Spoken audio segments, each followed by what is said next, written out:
তারা শরিক ফাঁকি দেন, নিজের বোনকে, নিজের ভাইকে, চাচাকে, ফুফুকে, আল্লাহর কসম দুইটা ক্ষতি হবেই হবে আপনার। এক নম্বরে যখন শরিক ফাঁকি দিয়েছেন ওই দিন থেকে যতদিন ইবাদত করবেন কোনো ইবাদত আপনার মাথার উপরে উঠবে না। দুই নম্বরে এই যে শরিক ফাঁকি দিয়ে যেগুলো তৈরি করে গেলেন, এই সম্পদ অবৈধ, এই সম্পদ আপনাকে আল্লাহ ভোগ করতে দেবে না।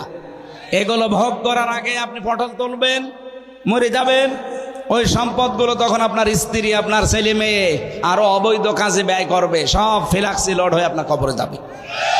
এইরকম পাগলামি কেউ করবেন? এখানে যারা শরিক ফাঁকি দিয়েছেন হাত তোলেন তো। এই এলাকায় এত শান্ত, ওসি থাকা দরকার কি, বাড়ি চলে যাক। এই এলাকা তো একেবারে শান্ত হয়ে আছে আলহামদুলিল্লাহ।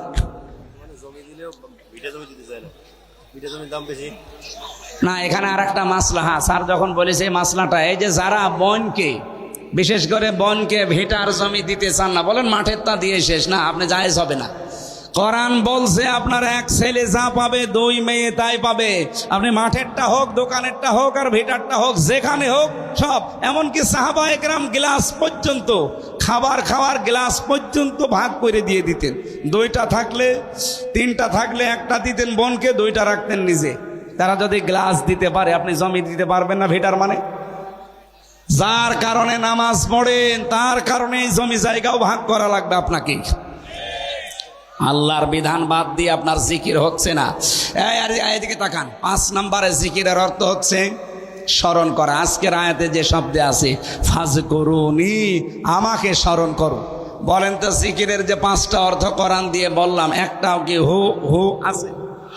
কোথায় পেয়েছেন ওগুলো? আলী বাবা, শাহ আলী বাবা, কেল্লা বাবা। সুতরাং আজকে থেকে এই ভণ্ডামি জিকির আর বাংলাদেশে, বিশেষ করে আমাদের খুলনা বিভাগে চলবে না। কথা বলেন না কেন? আমার বিভাগে যদি ঠিক করতে না পারি, আমি চট্টগ্রামে গেলে বলবে আপনার ঠিক করেন আগে। যেন আমি সারা বাংলাদেশের ঘর সেই বেড়াবো আর আমার ঘরেরই খেয়াল নেই, সমস্যা হবে। আপনার আগে ঠিক হন। আশা করছি এই ভণ্ডামিগুলো বাংলাদেশ থেকে বের হবে। জিকিরের অর্থ এবার হাদিস দিয়ে পেয়েছি আমি 99টা। কয়টা? আপনারা মনে হয় বিরক্ত হয়ে যাচ্ছেন। এখান থেকে আরেকটা অনুষ্ঠান আছে, ওই যে ঝিনাইদহ ডাক বাংলা কলেজ ময়দানে, ওখানে 9টায়। এখন তো বাসে 8টা 40, আর 20 মিনিট আছে আমার মনে হয়। এখন এই আয়াত শেষ করতে গেলে এখন 1-1.5 ঘন্টা লাগবে। এই মাহফিলটা তো জোর করে আপনারা নিয়েছেন, খালি ওই ভাইরা ভাই দোহাই দিয়ে। আগামীতে একটা করে নেবেন মাহফিল, আর আমার শরীরও পারছে না। ওখানে যেও যদি এখন 1 ঘন্টা 10 মিনিট হয়ে গেল, ওখানে যে যদি 1 ঘন্টা বলা লাগে। দিনের বেলা একটা ছিল, আমি আর পারছি না ভাই, আমি মাফ চেয়ে শেষ করে দিচ্ছি, ক্ষমা করে দিয়েন। আল্লাহুম্মা আমিন।